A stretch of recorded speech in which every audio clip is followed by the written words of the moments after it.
तो कहानी की शुरुआत में हम जॉन नामक एक व्यक्ति को देखते हैं जो कि एक घने जंगल में भागते हुए दिखाई देता है। वो बहुत ही ज्यादा डरा हुआ था और किसी सुरक्षित जगह पर जाने की कोशिश कर रहा था। मगर जैसे ही शाम होती है तभी उसकी घड़ी का वक्त चलना बंद हो जाता है। उसी समय उस जगह मौजूद सारे पक्षी कहीं पर जाने लग गए थे। तब जॉन अपनी जान बचाने के लिए जल्दी से एक पेड़ पर चढ़ जाता है, लेकिन वो अचानक से वहां से गिर गया था जिससे कि उसका पैर टूट जाता है। तब वो जैसे तैसे अपने बैग के पास आता है और उसमें से अपनी रक्षा करने के लिए एक डैगर को निकाल लेता है। लेकिन थोड़ी ही देर के बाद हम देखते हैं कि उसकी तरफ कोई आक्रामक चीज बढ़ रही थी, जिसको देखने के बाद जॉन खुद बहुत ज्यादा घबरा गया था और अब वो क्रीचर जॉन को पकड़कर अपने साथ एक गड्ढे में ले जाता है, जिसके साथ ये सीन यहीं पर कट हो जाता है। अब अगले दिन हम गैलवे आयरलैंड के अंदर मीना नाम की एक औरत को देख पाते हैं जो कि 28 वर्ष की थी, जो कि एक पेट शॉप में काम कर कर अपना गुजारा कर रही थी। तभी उसके पास उसका बॉस आकर एक गोल्डन कॉर्नियर पैरट को देते हुए मीना से उसे बेलफास्ट के जू में डिलीवर करने के लिए कहता है।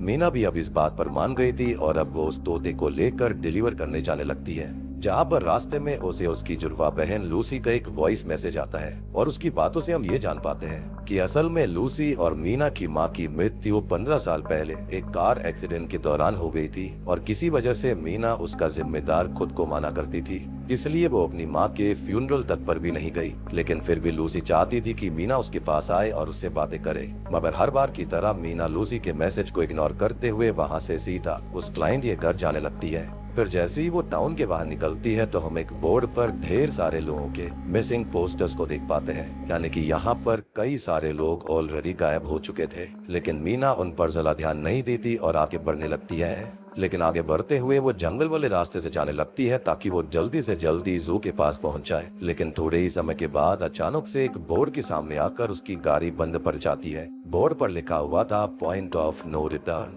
जिसको देखकर मीना को कुछ भी समझ में नहीं आता और इसलिए वो गाड़ी से नीचे उतरकर सबसे पहले पैरट के पिंजरे को हाथों में लेती है और आसपास की जगह को सर्च करने लगती है ताकि उसको हेल्प मिल जाए। लेकिन आसपास किसी भी मदद का कोई भी नामो निशान तक नहीं था। तभी उसको वहाँ से भागकर कहीं जाता हुआ कोई दिखाई देता है, जिसको देखकर मीना भी उसके पीछे भागती है। लेकिन आगे जाने पर वहाँ पर कोई भी नहीं था, जिसको देखकर वो बहुत ही ज्यादा शॉक्ड हो जाती है। अब मीना बहुत ही ज्यादा परेशान हो गई थी, लेकिन जब वो वापस लौट रही होती है तो उसे और भी बहुत बड़ा धक्का लगता है, क्योंकि उसने जहाँ पर गाड़ी खड़ी करी थी वहाँ से उसकी गाड़ी गायब थी, जिसको देखकर मीना का दिमाग खराब हो जाता है। उसको समझ में नहीं आ रहा था कि आखिर उसे करना क्या चाहिए और उसे आसपास की जगह से बहुत सारी अजीब आवाजें भी आ रही होती है। और अब जैसे ही थोड़ी सी शाम होती है हम वापस से सभी पक्षियों को डर कर कहीं भागते हुए देखते हैं, जैसे कि शुरुआत में हमने जॉन के साथ होते हुए देखा था। मीना उन्हें देखकर बहुत डर गई थी। तभी अचानक से उसको एक बूढ़ी औरत दिखाई देती है जो कि एक जगह का गेट खोलकर उसे जल्दी से अंदर आने के लिए कह रही थी, क्योंकि कुछ ही समय में वो गेट बंद होने वाला था। अब क्योंकि मीना के पास कोई और ऑप्शन नहीं होता, इसलिए वो उस जगह पर चली जाती है, जहाँ पर जाकर जब वो उस बूढ़ी औरत से बात करती है तो उसको पता चलता है कि उस लेडी का नाम असल में मैडलिन है और वहाँ पर मैडलिन के अलावा और भी 2 लोग थे जिनके नाम होते हैं सियारा और डैनियल। तब उनसे बात करके मीना को पता चलता है कि वो मीना की ही तरह काफी समय से इस जंगल के अंदर फंसे हुए हैं और वो जिस बंकर के अंदर फिलहाल रह रहे हैं उसको वो लोग कूप बोला करते थे। असल में जो वॉचर्स होते हैं ना, वो कूप में लगी हुई शीशे की दीवार की दूसरी तरफ से इंसानों को देखा करते थे जो कि उस कूप के अंदर रहते। अभी मीना को यहाँ पर कुछ भी समझ में नहीं आ रहा था, पर वहाँ पर मैडलन और बाकी सब पूरी तरह से सनसेट होने के बाद उस शीशे की दीवार के सामने खड़े हो जाते हैं और अब मीना भी वहाँ पर खड़ी हो गई थी। मीना को अभी भी कुछ भी समझ में नहीं आता, लेकिन बाहर से आ रही आवाजों से उनको इतना समझ में आ जाता है कि हाँ, सच में बाहर कोई है जो कि उनको ध्यान से देख रहा था। तब मैडलिन की बातों से हम ये जान पाते हैं कि आज वॉचर्स बहुत ही ज्यादा खुश हैं, क्योंकि काफी समय के बाद वहाँ पर कोई नया मेंबर आया था एंड ऑब्वियसली यहाँ पर मीना की ही बात हो रही थी। लेकिन मीना जल्दी से जल्दी अपने घर जाना चाहती थी और इसलिए वो अगली सुबह जल्दी से जंगल से बाहर निकलने का रास्ता ढूंढने के लिए जाने लगती है। तब मैडलिन ने भी बाकी सबको उसे रोकने से मना कर दिया था, जैसे कि वो जानती हो कि मीना वापस जरूर आएगी। अब वहीं मीना जब बाहर जाने का रास्ता ढूंढ रही होती है तभी उसे जंगल के अंदर एक औरत की परछाई दिखाई देती है, जिसको देखकर वो बहुत ज्यादा डर जाती है और वो सूरज की तरफ भागने लगती है। लेकिन बहुत दूर तक भागने के बावजूद भी उसे बाहर जाने का रास्ता नहीं मिलता, जिससे कि थक हार कर जब वो साइड में बैठती है तभी अचानक से वहाँ पर मैडलिन आ जाती है, जो कि उसको समझाने की कोशिश करती है कि मीना अकेली नहीं है जिसने वहाँ से भागने की कोशिश करी थी। बाकी सब भी वहाँ से भागने की कोशिश कर चुके हैं, जिसमें से ज्यादातर तो मारे गए, लेकिन किसी को भी वहाँ से बाहर जाने का रास्ता नहीं मिला था। यानी कि ये वॉचर्स उतने भी अच्छे नहीं थे। यानी कि उनको खुशी तो हुई थी कि मीना वहाँ पर आ भी है, लेकिन अगर कोई बाहर जाया करता तो वो उसको खत्म कर दिया करते थे। अब वो जंगल सच में बहुत ही ज्यादा खौफनाक लग रहा था। अब आगे मैडेलिन मीना को अपने साथ उसी बोर्ड के पास लेकर जाती है जहाँ पे ये लिखा हुआ था कि पॉइंट ऑफ नो रिटर्न, जिसे मीना ने पिछले दिन देखा था। और वहाँ पर जाने के बाद हम मैडेलिन की बातों से ये जान पाते हैं कि असल में कूप के चारों तरफ सर्कल्स में वैसे ढेर सारे बोर्ड लगे हुए हैं, जिन्हें एक प्रोफेसर ने लगाया था जो कि बहुत पहले वहाँ पर आए थे। और कूप के अंदर जो भी रहता है वो सिर्फ तब तक ही सेफ है जब तक वो उस सर्कल के अंदर है, और जैसे ही कोई गलती से या फिर जानबूझकर उस सर्कल के बाहर चला जाता है और सही समय पर कूप तक नहीं लौट पाता, तो होता यह है कि वो मारा जाता है। क्योंकि ये जंगल लोगों को अजीब अजीब चीजें हेलुसिनेट करवाता है, जिससे कि इंसान सच्चाई और हेलुसिनेशन में फर्क नहीं कर पाता। जैसे कि यहाँ पर मीना के साथ हो रहा था, उसको सूरज तो दिख रहा था, रोशनी दिख रही थी, लेकिन वो उसके पास नहीं पहुँच पा रही थी। मीना ये सब जानने के बाद बहुत ही ज्यादा शौक थी कि यहाँ पर ऐसी भी एक दुनिया हो सकती है। आई मीन इसको आप एक अलग ही दुनिया बोलोगे जहाँ पर आप बाहर नहीं जा सकते। खैर रात में हम देखते हैं कि सब वापस से कूप के अंदर उस दीवार के सामने खड़े हो गए थे और सियारा वहाँ पर डांस भी कर रही होती है ताकि वॉचर्स को अच्छा लगे। अब अगले दिन जब मीना सियारा के साथ जंगल में खाना ढूंढने के लिए जाती है तो हम सियारा की बातों से ये जान पाते हैं कि वो आज से 6 महीने पहले अपने पति जॉन के साथ उसी जंगल में आई थी। यानी कि शुरुआत वाला व्यक्ति कुछ और नहीं बल्कि सियारा का हस्बैंड होता है, और मेरे ख्याल से अब वो जिंदा नहीं था। उसका ये कहना था कि वो तब से ही यहाँ पर फंसी हुई है, मगर आज से 6 दिन पहले उसका पति भी बाहर जाने का रास्ता ढूंढने के लिए चला गया था और वो अब तक लौट कर नहीं आया है। फिर भी सियारा को भरोसा होता है कि एक न एक दिन वो जरूर वापस आएगा, लेकिन हम जानते हैं कि वो वापस नहीं आने वाला था। यानी कि इस जंगल के अंदर जान जाने का खतरा है, ये खाली एक मजाक नहीं था, ये बिल्कुल सच बात थी। और उसको मारने वाले क्रीचर का नाम वॉचर था। खैर आगे सियारा मीना को अपने साथ एक गड्ढे के पास लेकर जाती है जिसके अंदर जॉन को लेकर जाया गया था, जिसके अंदर धूप निकलने के बाद वॉचर्स रहा करते थे, क्योंकि वो धूप में नहीं आ सकते थे और इसलिए वो रात में ही निकला करते। क्या वो वैम्पायर्स से? आई मीन अभी तक हमने जितने भी क्रीचर्स देखे हैं उसके अंदर वैम्पायर्स ही ऐसे होते हैं जो कि मोस्टली धूप के अंदर नहीं जा सकते। एनीवेज अब सियारा ये भी बताती है कि उस गड्ढे के अंदर जाना मना था, क्योंकि अगर कोई भी वॉचर को देख लिया करता तो वॉचर्स उसे जान से मार देते थे। जिसके बाद जब वो खाना लेकर वापस से कूप में जाते हैं तो मैडेलिन आज मीना को वहाँ पर रहने के रूल्स बताती है, जो कि थे कि कभी भी मिरर वॉल की तरफ पीट करके नहीं सोना है, साथ ही साथ कभी भी अंधेरे में कूप का दरवाजा नहीं खोलना, चाहे बाहर से कोई भी कैसी भी आवाज आए, और शाम होते ही कूप में वापस आ जाना है। और जब तक वो लोग इन रूल्स को फॉलो करते रहेंगे तब तक ही वो लोग जिंदा रहेंगे। मीना को अभी भी पूरी तरह से इन बातों पर बिल्कुल भरोसा नहीं होता, लेकिन फिर भी वो उन रूल्स को फॉलो करने लगती है। मगर रात में जब वो मिरर्स के सामने खड़ी हुई थी तो आज उसे बाहर से कोई भी आवाज नहीं आती, इसलिए वो दीवार के पास जाकर भी सुनने की कोशिश करती है, लेकिन तब भी बाहर से कोई आवाज नहीं आ रही थी। तब मीना को वापस से सब कुछ फेक लगने लगता है और वो दीवार की तरफ अपनी पीठ कर देती है, लेकिन इससे बाहर से बहुत जोर से आवाज आने लग गई थी, जिससे कि मैडेलिन और मीना दोनों बहुत ही घबरा जाते हैं और मैडेलिन तुरंत ही मीना के फेस को दीवार की तरफ कर देती है और तब जाकर सब शांत होता है। यानी कि इंसान वॉचर्स के सामने अपनी पीठ कर दे तो वो उसको अपनी तौहीन मान लिया करते थे। देख रहे हो मतलब कितने नवाबी शौक हैं इनके। खैर अब अगले दिन हम देख पाते हैं कि जब मीना डैनियल के साथ बाहर होती है तब वो डैनियल से वॉचर्स के बारे में पूछती है कि वो दिखते कैसे हैं, लेकिन डैनियल ने भी आज तक वॉचर्स को नहीं देखा था और वो वापस से मीना को बताता है कि जो भी वॉचर्स को देखता है वो जिंदा नहीं बचता, और सेम चीज सियारा ने भी बताई थी। मगर मीना यहाँ पर काफी जिद्दी होती है और वो वॉचर्स को देखना चाहती थी और इसलिए वो डैनियल को लेकर उसी गड्ढे के पास जाती है जिसमें वॉचर्स रहा करते थे।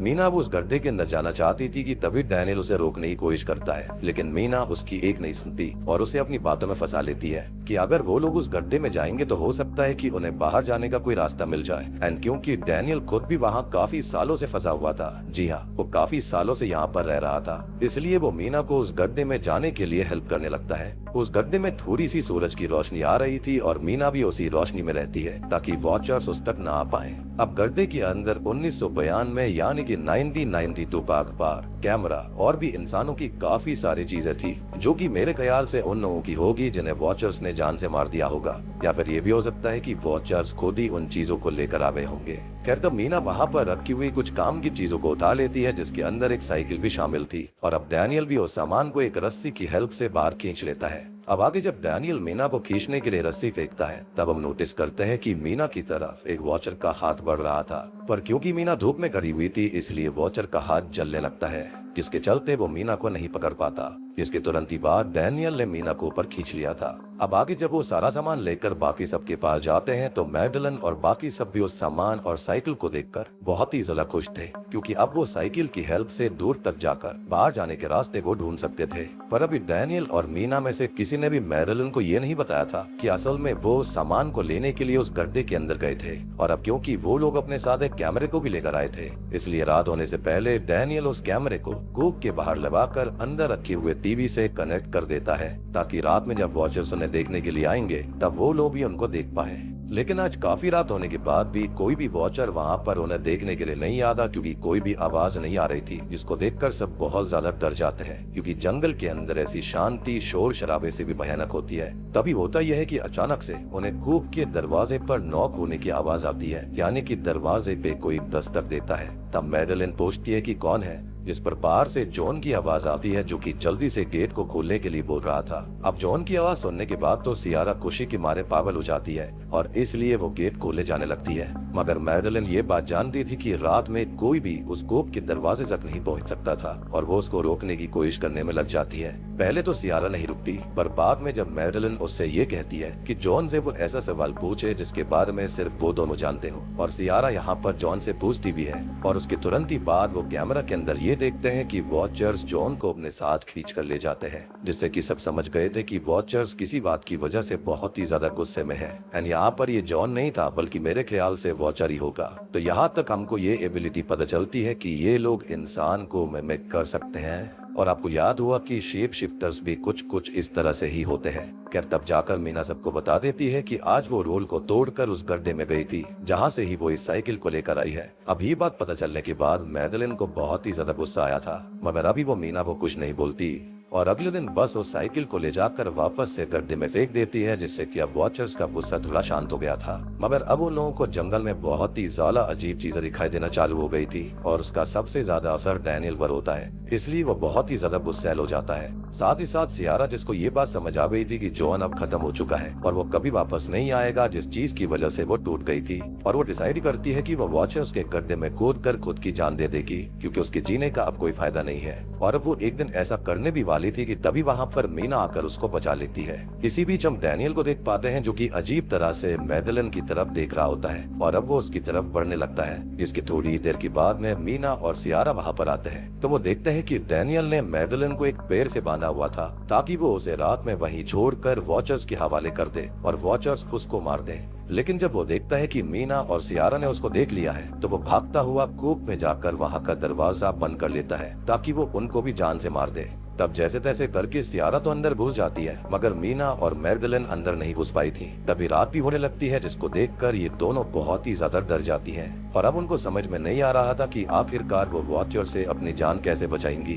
लेकिन मैडेलिन के पास यहाँ पर एक रास्ता था। वो रात में जल्दी से मीना को लेकर अपने साथ एक सड़े हुए पेड़ के पास जाती है, जिसमें से बहुत ही गंदी बदबू आ रही थी, और क्योंकि वॉचर्स किसी की गंद की वजह से ही उनके पीछे आते थे, इसलिए ही वो वहाँ पर छुपे हुए थे, ताकि वॉचर्स को उनकी गंद ना आ पाए, यानी कि उनकी गंद जो थी इंसानी गंद थी, वो मिक्स हो जाएगी, और उनका ये आइडिया काम भी आता है। और तब पहली बार वो दोनों रात में अपने सामने वॉचर्स को देख पाते हैं, जो कि साइज में बहुत ही ज्यादा भयानक बड़े थे। अब जब वॉचर्स कूप के पास जाकर देखते हैं कि वहाँ से मैडेलिन और मीना गायब है, तो वो बहुत ही ज्यादा गुस्से में आ जाते हैं, और अपने बाकी सभी साथियों को बुलाकर मीना और मैडेलिन को जंगल में ढूंढना चालू कर देते हैं। और अब इसी बीच हम देखते हैं कि मैडेलिन और मीना वापस से कूप के पास जाती हैं, और डैनियल से मिन्नत मांगती हैं कि वो दरवाजे को खोल दे, और इस बार डैनियल ने भी दरवाजा खोल दिया था। अब अंदर जाने के बाद वो सबको वॉचर्स के बारे में और भी बातें बताती है, जिससे हमको पता चलता है कि अब तक जिसको भी हमने मूवी के अंदर उस जंगल में देखा था, वो सब धोखे से या फिर रास्ता भटक जाने की वजह से वहाँ पर आए थे। मगर मैडेलिन को उस जंगल और वॉचर्स के बारे में पहले से सब कुछ पता था, जो कि काफी सस्पिशियस होता है। मगर मैडेलिन का ये मानना था कि उसको ये बातें कहीं से सुनने में आई थी, और उसे इन बातों पर विश्वास नहीं था,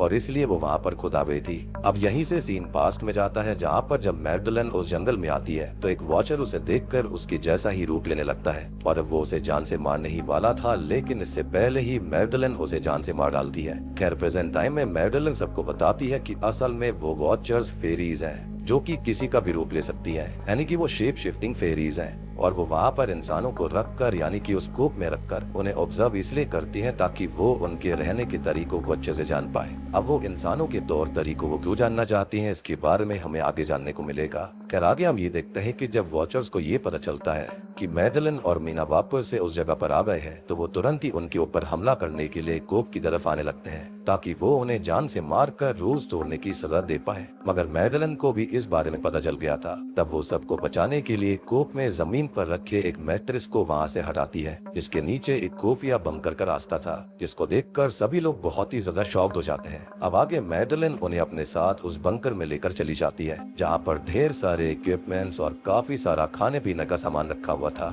इसका मतलब वो लोग उस जगह पर वॉचर से छुपकर काफी समय तक रह सकते थे। वहाँ पर एक कंप्यूटर भी होता है, लेकिन इसके बारे में मैडेलिन ने किसी को नहीं बताया था, जिसको जब वो लोग चालू करते हैं तो उसके अंदर कुछ 300 के आसपास वीडियोस होती हैं, जो कि उसी प्रोफेसर ने बनाई थी, जो कि वहाँ पर सबसे पहले आया था। और उसने वहाँ पर मौजूद बोर्ड्स को भी लगाया था ताकि आगे अगर कोई वहाँ पर आता है तो उन्हें पता चल सके कि उन्हें सेफ कैसे रहना है, या फिर वो वहाँ पर अंदर एंटर ही ना करे। इसलिए शुरुआत में मीना के सामने वो बोर्ड आ गया था, और अगर वो थोड़ा सा दिमाग लगाती तो वो वहाँ से वापस जा सकती थी। लेकिन प्रोफेसर का नाम होता है रोरी किलमार्टिन, और ये कूप उन्होंने ही बनाया था। अमीना तब सबसे पहले वीडियो को चालू करती है, जिसमें प्रोफेसर की बातों से हम ये जान पाते हैं कि असल में वो वहाँ पर फेरीज के बारे में पता करने के लिए आया था, जो कि कुछ अजीब तरह के क्रीचर्स होते हैं और उन्हें ज्यादातर गॉड से रिलेट करा जाता है। लेकिन ये वैसी फेरीज नहीं है जिनको दिखाया जाता है कार्टून्स वगैरह में। ये थोड़ी डिफरेंट टाइप की हैं, डिमोनिक टाइप की हैं। अब इस प्रोफेसर को यहाँ पर कुछ सबूत मिले थे कि वो इस तरफ ही रहते हैं, और उन्हें हाल ही में ही फेरीज के उस जंगल में होने के सबूत मिल गए थे, जिन्हें उन्होंने वॉचर्स का नाम दे दिया। साथ ही साथ वो आगे एक वीडियो में बताते हैं कि उन्होंने एक वॉचर को पकड़ भी लिया है, जो कि किसी भी इंसान का रूप ले सकता है। ये सब देखने के बाद मीना डायरेक्ट आखिरी वीडियो प्ले करती है, जिसमें प्रोफेसर बहुत ही ज्यादा परेशान लग रहे थे। उनकी बातों से हम जान पाते हैं कि उन्होंने वहाँ पर आकर अपनी जिंदगी की सबसे बड़ी गलती करी थी, और उन्हें शायद वहाँ पर नहीं आना चाहिए था। तो वो वहाँ से निकलना तो चाहते थे, लेकिन किसी वजह से वहाँ से नहीं निकल सकते थे, और इसलिए उन्होंने आगे उस जगह पर आने वाले लोगों के लिए बाहर जाने का रास्ता उस वीडियो में बताया हुआ था। उन्होंने एक बोट को जंगल में ही मौजूद एक नदी के पास छोड़ा हुआ था, जिसके पास कोई भी तब पहुंच सकता था जब वो पक्षियों का पीछा करे, क्योंकि रात के समय पक्षी खुद को बचाने के लिए उसी डायरेक्शन में जाया करते थे। साथ ही साथ प्रोफेसर ने अपने वीडियो में रिक्वेस्ट भी करी थी कि अगर कोई भी इंसान उस बोट की हेल्प से वापस से असली लोगों की दुनिया में जा पाता है, तो वो प्रोफेसर के कॉलेज में जाकर उनके रूम में मौजूद उनकी सारी रिसर्च को जला दे, ताकि किसी और को कभी भी वॉचर्स के बारे में पता ही ना चले, और ना ही वो उनके सामने जाए, ना ही उन्हें डिस्टर्ब करें। इनफैक्ट कोई भी उस जंगल में आकर ना फंसे, ये सब इसलिए था अब क्योंकि सब लोगों को वहाँ से जाने के रास्ते के बारे में पता चल गया था, इसलिए सब थोड़ा सा खुश होते हैं, और उन्हें किसी पक्षी को फॉलो करने की जरूरत भी नहीं थी, क्योंकि मीना अपने साथ ही पैरट को लेकर आई थी, जिससे बात कर करके उसने उससे बहुत अच्छी दोस्ती भी कर ली थी। लेकिन मुझे अभी भी ये डाउट हो रहा है कि यहाँ पर मैडेलिन को इस रास्ते के बारे में पता था, लेकिन उसने क्यों किसी को नहीं बताया, या फिर वो खुद यहाँ से क्यों नहीं चली गई थी। ये बहुत ही शॉकिंग चीज है। इसलिए अगले दिन मीना उस पैरट को छोड़ देती है, और प्रोफेसर की वीडियो के अंदर बताए हुए रास्ते को फॉलो करते हुए वो पैरट का पीछा करने लगती है। तभी रास्ते में उन्हें एक आदमी का स्केलेटन दिखता है, जिसके पंख भी थे, और मे बी ये किसी वॉचर की डेड बॉडी हो सकती थी। खैर अब वो उन बोर्ड्स के पार चले गए थे, जहाँ से आगे जाने के लिए शुरुआत में मैडेलिन ने मीना को मना करा था। अब आगे जाने पर उन्हें एक जमीन पर गड़ा हुआ एक बहुत बड़ा पत्थर दिखता है, जिस पर कुछ अजीब सी पिक्चर बनी हुई थी।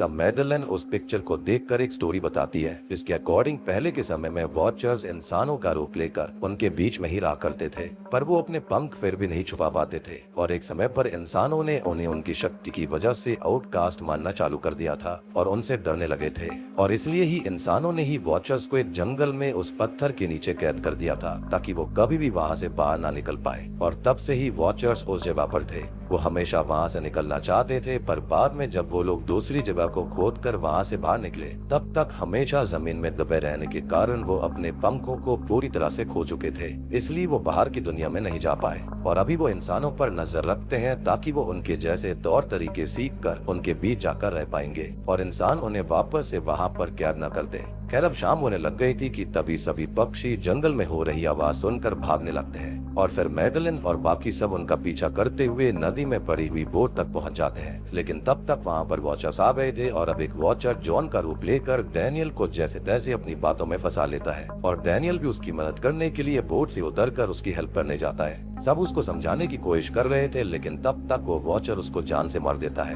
मगर अब मैडलिन, सियारा और मीना वहाँ से निकल जाते हैं और सब वॉचर्स उन्हें अलग अलग इंसानों का रूप लेकर घूरने लगते हैं। जिसकी कुछ ही दिनों के बाद में मीना प्रोफेसर के बताए हुए कॉलेज में जाकर प्रोफेसर को अपना अंकल बताती है और उनके रूम में एंट्री लेते हुए उसकी सारी रिसर्च को डिस्ट्रॉय करने लगती है। तब उसे वॉचर्स के बारे में और भी बहुत सारी जानकारी मिलती है कि वॉचर्स जब पहले के समय में इंसानों के साथ रहते थे तब वो इंसानों के साथ संबंध भी बनाया करते, जिससे जो भी बच्चे पैदा होते थे उसके पास इंसानों और वॉचर्स दोनों की पावर होती थी, यानी कि इंसानों की भी और फेरीज की भी, यानी कि वो हाइब्रिड हुआ करते थे। साथ ही साथ वो अपने पंखों को भी छुपा सकते थे और तो और वो सनलाइट में भी जा सकते, यानी कि उनके पास हाइब्रिड होने की बहुत ही ज्यादा एडवांटेज थी। साथ ही साथ जब इंसानों ने फेरीज को कैद करा तो उन्हें उन बच्चों के बारे में कुछ भी इंफॉर्मेशन नहीं मिली थी। तभी मीना की नजर वहाँ पर रखी हुई एक फोटो पर पड़ती है। अब इस फोटो को देखकर वो बहुत ही ज्यादा शॉक्ड हो जाती है और वो तुरंत ही सियारा से मिलने उसके घर जाती है, जहाँ पर जाकर जब वो सियारा से बात करती है तो उन दोनों की बातों से हम ये जान पाते हैं कि असल में मीना ने जो फोटो देखी थी वो किसी और की नहीं बल्कि उसी प्रोफेसर और मैडलिन की थी।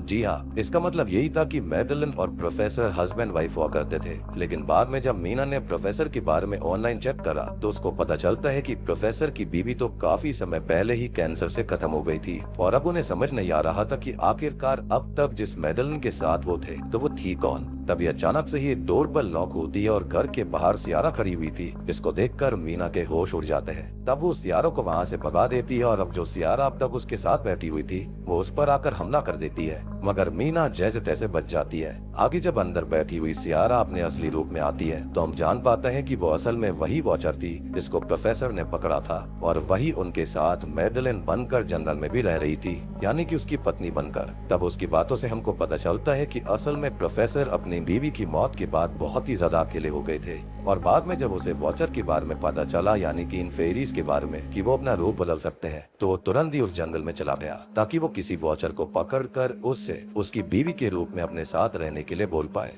और वहाँ पर ही उसकी मुलाकात उस वॉचर से हुई थी जिसको हम मैडलिन ही बुलाएंगे, जो वहाँ पर परिवार की तलाश में आई थी, क्योंकि उसे डर था कि अगर वो बाहर किसी के साथ रिश्ता बनाती है और उसको मैडलिन की सच्चाई के बारे में पता चल जाता है तो बहुत ही ज्यादा बुरा होगा। पर जो पूरी तरह से वॉचर्स थे उन्होंने भी गुस्से के चलते मैडलिन को अपनाने से मना कर दिया था, क्योंकि वो धूप में बाहर निकल सकती थी, यानी कि वो पक्का किसी फेरी यानी कि वॉचर और इंसान की ही ऑफस्प्रिंग होगी, यानी कि कोई हाइब्रिड थी जिसको ना ही इंसानों ने अपनाया ना ही वॉचर्स ने। एंड ऑब्वियसली क्योंकि उस समय पर मैडलिन और प्रोफेसर दोनों को ही एक दूसरे की जरूरत थी, इसलिए दोनों ने एक दूसरे के साथ रहने का फैसला करा उसी कूप के अंदर और दोनों साथ में रहने लग गए थे। लेकिन एक समय पर प्रोफेसर को एहसास होता है कि वो इस तरह से अपनी पत्नी के रूप में किसी और के साथ रहकर बहुत ही ज्यादा गलत कर रहा है, इसलिए उसने खुद को खत्म कर लिया। और तब से ही मैडलिन उस जंगल के अंदर अकेली रह रही थी, उस कूप के अंदर अकेली रह रही थी। एंड क्योंकि उसे एक आम जिंदगी जीनी थी, इसलिए वो उस जंगल में आने वाले लोगों को जानबूझकर बाहर जाने का रास्ता पता होने के बावजूद नहीं बताया करती। और मैंने आपको कहा भी था कि मैडलिन के अंदर कुछ ना कुछ गड़बड़ जरूर है। खैर वो मीना को बाहर इसलिए लेकर आई थी क्योंकि मीना अपनी माँ की मौत की वजह से वैसे भी गिल्ड में थी और अपनी लाइफ में आगे नहीं बढ़ रही थी, जैसे वो जीना ही ना चाहती हो, और इसलिए मैडलिन उसे बाहर लेकर आई ताकि बाद में वो उसे मार कर उसकी जगह ले सके और अपनी जिंदगी को आगे बढ़ा सके। अब देखो यहाँ पर एक और इंटरेस्टिंग डिटेल मैंने नोटिस करी कि या तो ये जो पैरट है ना वो मेरे ख्याल से मैडलिन ने ही मीना से मंगवाया होगा उसके बॉस से फोन कर ताकि यहाँ पर वो उसको फंसा पाएगी। क्योंकि देखो जो मैडलिन थी वो तो ऑब्वियसली रास्ता जानती थी बाहर जाने का, वो बाहर जाती होगी और ऐसे इंसान को ढूंढती होगी जिसके चलते वो यहाँ पर उसे लेकर आ सके और उसकी जिंदगी को ले पाए। एक और इंटरेस्टिंग चीज ये हो सकती है कि मैडलिन ने ही मीना के बॉस का रूप लिया, उसको पैरट दिया ताकि वो इस जंगल की तरफ आ जाए और उसके बाद में वो उसको फंसा लेगी। अब ये सब जानने के बाद मीना बहुत ही ज्यादा शॉक्ड हो जाती है, जिसके साथ ही सीन पास्ट में जाता है जहाँ पर हम देखते हैं कि मीना जब छोटी थी तब वो अपनी माँ और अपनी बहन के साथ कहीं जा रही होती है। तभी किसी बात पर उसकी माँ उसे डांटती है जो कि मीना को पसंद नहीं आती और वो अपनी माँ की नकल उतारने लगती है, जिससे मीना की माँ का ध्यान ड्राइविंग से भटक जाता है और तभी उनकी कार का एक्सीडेंट हो गया था जिसमें मीना की माँ मारी जाती है, लेकिन ये दोनों बहनें बच गई थी और इसी वजह से मीना अपनी माँ की मौत का गिरद खोल के अंदर रखती थी और अपनी बहन से भी दूर हो गई थी। खैर अभी वो प्रेजेंट टाइम में आती है और जैसे तैसे मैडेलिन को समझाती है कि उसे मीना को मारने की जरूरत ही नहीं है। उसके जैसे दुनिया में और भी काफी सारे हाइब्रिड्स होंगे जिनको ढूंढकर मैडेलिन उनके साथ अपनी जिंदगी बिता सकती है। मैडेलिन को भी ये बात बिल्कुल सही लगती है और अब वो भी अपने असली रूप में आकर वहाँ से चली जाती है। और यहाँ पर मैडेलिन को ये बात इसलिए समझ में आ गई होगी क्योंकि प्रोफेसर के साथ वो उसकी बीवी बनकर रह रही थी, लेकिन फिर भी प्रोफेसर खुश नहीं था, जिसके चलते मैडेलिन यानी कि ये वॉचर या फिर हाइब्रिड भी कभी खुश नहीं रह सकती थी। इससे अच्छा यही है कि वो अपने जैसे किसी हाइब्रिड को ढूंढे, क्योंकि यहाँ पर कहानी के अंदर फोकलोर के अंदर ये कहा गया था कि बहुत समय पहले ये फेरीज और इंसान साथ में रिश्ते बनाया करते थे, जिससे कई सारे हाइब्रिड पैदा हुए थे। तो कोई ना कोई तो हाइब्रिड जरूर मौजूद होगा जिसके साथ में मैडेलिन रह सकती है। साथ ही साथ अब मीना को भी जिंदगी और परिवार की वैल्यू समझ में आ गई थी। एक समय पर वो मरना चाहती थी, खुद के साथ खुश नहीं थी, लेकिन अब वो समझ गई थी कि जिंदगी कितनी जरूरी होती है। और मैडेलिन और प्रोफेसर को देखकर वो समझ में आ गया था कि परिवार की क्या वैल्यू है, और इसलिए वो अपनी ट्विन सिस्टर लूसी से मिलने जाती है, जहाँ पर वो दोनों बहुत ही ज्यादा खुशी से बातें करते हैं। लेकिन हम घर के बाहर मैडेलिन को देखते हैं, जो कि एक छोटी बच्ची के रूप में अभी भी मीना के ऊपर नजर रख रही थी। वो देख रही थी कि क्या अभी भी मीना यहाँ पर अपनी जिंदगी को वैल्यू देती है या फिर नहीं। अगर वो नहीं देती तो मेरे ख्याल से शायद वो उसे मार कर उसका ही रूप ले लेती, या फिर ये भी हो सकता है कि अब वो ये देख रहे हैं कि मीना का एक परिवार है, तो शायद उसको मार कर वो लूसी के साथ रहेगी। एक बात और हमने देखी थी कि मैडेलिन जब यहाँ पर आई थी तो उसके पीछे एक वॉचर था जो कि उसका रूप लेने वाला था, लेकिन मैडेलिन ने उसको ही मार डाला, जिसका सिंपल सा आंसर ये है कि वो हाइब्रिड थी, काफी स्ट्रॉन्ग थी, जिसके चलते उसने वॉचर को मार दिया। इसी के साथ में ये मूवी यहीं पर खत्म हो जाती है। तो दोस्तों ये थी द वॉचर्स फिल्म की कहानी, जो कि एम नाइट श्यामलान की डॉटर ने बनाई है। वो भी इंटरेस्टिंग है, काफी डिफरेंट है। यहाँ पर बुक से थोड़ी सी अलग बनाई गई है, यानी कि नोवेल से थोड़ी सी डिफरेंट है, लेकिन देखने में काफी मजा आता है। लेकिन दुख इस बात का है कि ये मूवी थिएटर्स के अंदर काफी कम जगह पर रिलीज हुई है, यानी कि आसपास तो कहीं पर भी नहीं लगी, काफी दूर दूर में लगाई गई। बाकी फेरीज के बारे में, क्रीचर्स के बारे में, वॉचर्स के बारे में जो कुछ भी बातें थी मैंने आपको ऑलरेडी एक्सप्लेन कर दी है। यहाँ पर बाकी कुछ एक्सप्लेन करने जैसा है नहीं। इंसानों ने फेरीज को एक फॉरेस्ट के अंदर अबैंडन कर दिया था, वहाँ पर उनको दबा दिया था क्योंकि वो उनसे डरने लगे थे, जिसके चलते इन फेरीज के जो विंग्स थे वो खत्म हो गए थे, और इसी के चलते वो लोग इंसानों को ऑब्जर्व कर रहे थे ताकि वो उनकी तरह ही शेप शिफ्ट कर सके और असल दुनिया में जा सके। माइट भी उनका और भी ज्यादा डेविलिश प्लान हो सकता है कि वो इंसानों को ऑब्जर्व करके उनकी दुनिया में जाकर उनको ही खत्म कर देंगे और अपनी यहाँ पर ऑफ स्प्रिंग्स को और बढ़ाएंगे। लेकिन ये फेरीज अपने ऑफ स्प्रिंग से भी काफी जुड़ते थे, जैसे कि हाइब्रिड मैडेलिन से, क्योंकि वो यहाँ पर चल सकती थी रोशनी में और ये लोग नहीं चल सकते थे, तो इनको इस चीज की भी जेलसी थी, या फिर ये कहे कि हेटर थी। तो उम्मीद करता हूँ कि आपको वीडियो पसंद आई होगी, कहानी पसंद आई होगी। पसंद आई है तो वीडियो को लाइक कर देना, चैनल के ऊपर नए हैं तो सब्सक्राइब कर लीजिए।